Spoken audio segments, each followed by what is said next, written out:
Hello everyone, I'm Astha. Welcome to our YouTube channel Government Job Genuine Notification. आज हम बात करने जा रहे हैं कक्षपाल पोस्ट के बारे में। कक्षपाल भर्ती से रिलेटेड आपको आज के इस वीडियो में जानकारी दी जाएगी। अभी हाल ही में कक्षपाल भर्ती विज्ञापन जारी किया गया है। बहुत से कैंडिडेट को इस पोस्ट को लेकर के डाउट है, जानना चाहते हैं कि कक्षपाल कौन होता है, इनकी रिस्पॉन्सिबिलिटीज़ क्या होती हैं। तो ये हम इस वीडियो में जानने वाले हैं कक्षपाल के बारे में। और कक्षपाल अगर आप बनना चाहते हैं तो कैसे बन सकते हैं। आप अपने ही राज्य में, अपने ही स्टेट में कक्षपाल की नौकरी ले सकते हैं। ये एक गवर्नमेंट जॉब होती है, गवर्नमेंट परमानेंट जॉब रहती है और आप अपने स्टेट में इस पद पर भर्ती ले सकते हैं। क्वालिफिकेशन आप देख रहे हैं, after 10th and after 12th।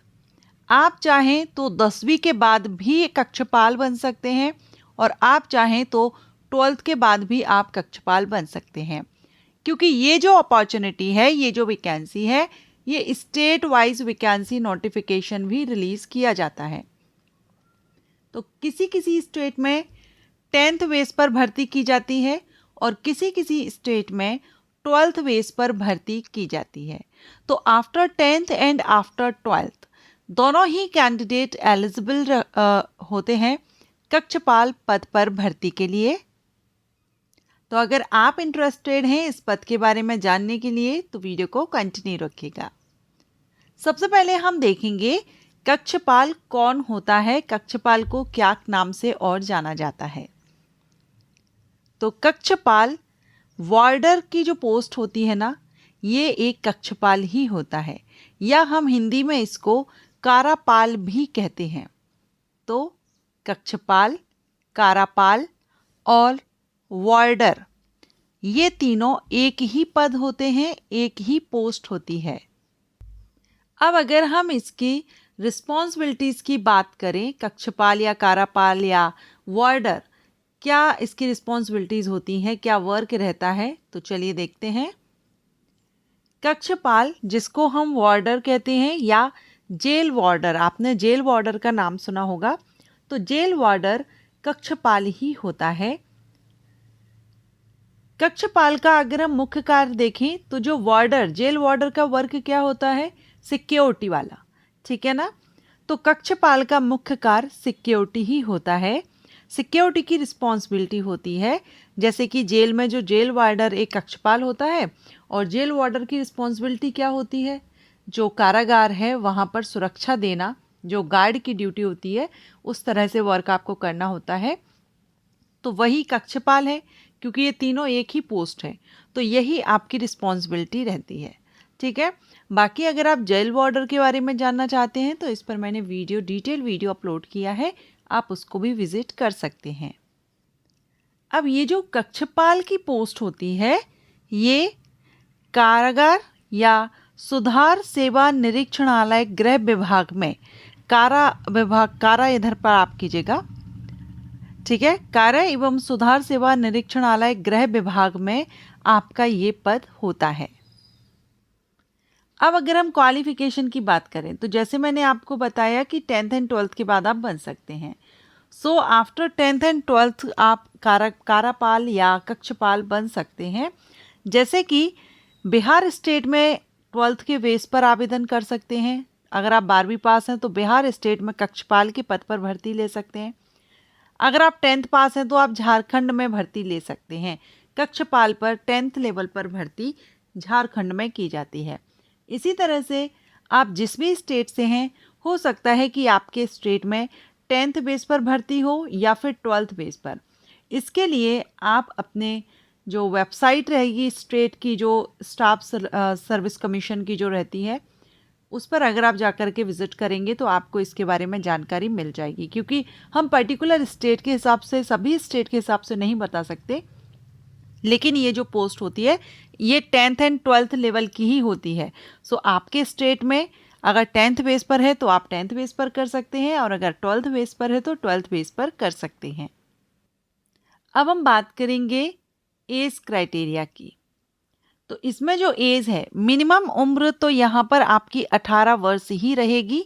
आप चाहे 10वीं पास पर अप्लाई कर रहे हैं या 12वीं पास पर, कम से कम 18 वर्ष रहती है। लेकिन अपर एज लिमिट आपकी कैटेगरी के अकॉर्डिंग रहती है और ये सभी स्टेट में रहता है, क्योंकि रिजर्व कैटेगरीज को रिलैक्सेशन दिया जाता है। तो अगर आप अनरिजर्व कैंडिडेट हैं तो 23 वर्ष आपको अपर एज लिमिट रहती है बिहार स्टेट में। अगर आप पिछड़ा वर्ग कोटि से हैं तो आपको 25 वर्ष रहती है। वहीं अगर आप अति पिछड़ा वर्ग, अत्यंत पिछड़ा वर्ग कोटि की महिला कैंडिडेट हैं तो 26 वर्ष है, और SC ST जो कैंडिडेट हैं उनको 28 वर्ष है। अब ये जो एज है इसमें भी स्टेट वाइज अगर हम देखें तो अलग अलग राज्यों के हिसाब से एज में आपको अंतर देखने को मिल सकता है।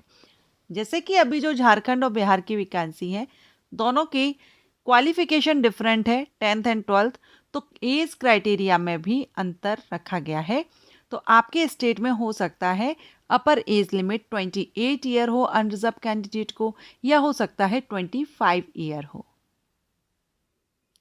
अब अगर हम सैलरी की बात करें तो कक्षपाल पद के लिए जो सैलरी है लेवल 2 से भी रहती है और लेवल 3 से रहती है, क्योंकि जो क्वालिफिकेशन है वो हमने देखा 10th एंड 12th।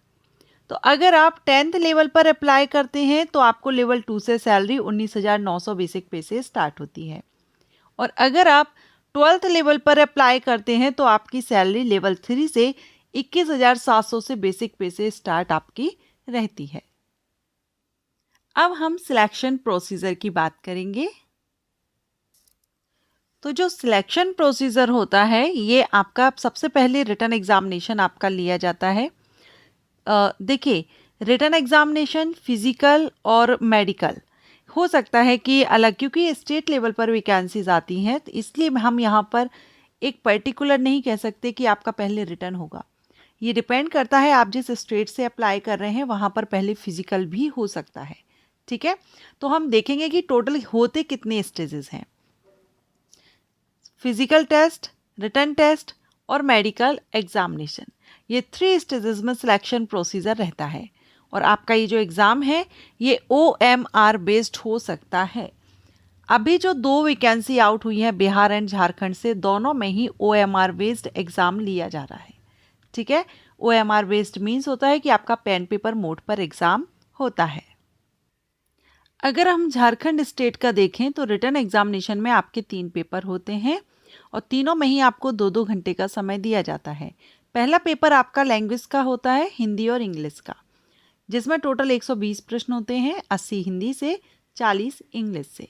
2 घंटे का समय होता है, MCQs टाइप होता है। क्वालिफाइंग परसेंटेज 30% रहेगा, तीनों ही पेपर में जरूरी रहेगा। सेकेंड पेपर आपका जो रीजनल लैंग्वेज है, क्षेत्रीय भाषा है, उससे रिलेटेड रहता है। तो कोई एक भाषा इसमें से आपको रहती है, यहाँ पर आप लैंग्वेजेस देख रहे हैं, इनमें से कोई एक लैंग्वेज आपको रहती है। ठीक है, एंड इसमें भी 100 क्वेश्चन रहते हैं MCQs टाइप। और जो थर्ड पेपर आपका रहेगा इसमें आपका सामान्य अध्ययन, झारखंड राज्य से संबंधित ज्ञान, गणित और सामान्य विज्ञान से क्वेश्चन किए जाते हैं। इसमें भी टोटल 120 प्रश्न होंगे, 2 घंटे का समय, 30% लाना जरूरी रहता है। अब अगर हम फिजिकल रिक्वायरमेंट की बात करें तो कक्षपाल मेल कैंडिडेट के लिए कम से कम हाइट 160 सेंटीमीटर और SC ST कैंडिडेट के लिए 155 सेंटीमीटर रहती है। वहीं अगर हम फीमेल की बात करें तो मिनिमम हाइट 148 सेंटीमीटर रहती है। शारीरिक दक्षता परीक्षा में मेल कैंडिडेट को 1600 मीटर की रनिंग के लिए 6 मिनट दिए जाते हैं, महिला कैंडिडेट के लिए 1600 मीटर की रनिंग को 10 मिनट दिए जाते हैं। कक्षपाल कौन होता है, कैसे बनते हैं, किस विभाग में ये भर्ती होती है, इनकी रिस्पॉन्सिबिलिटीज़ क्या होती है, सैलरी, सिलेक्शन प्रोसीजर, सारे इंफॉर्मेशन इन शॉर्ट कोशिश की है इस वीडियो में देने की। आशा करती हूँ आपको ये इंफॉर्मेशन अच्छी लगी हो, तो वीडियो को लाइक ज़रूर कीजिएगा। Thank you.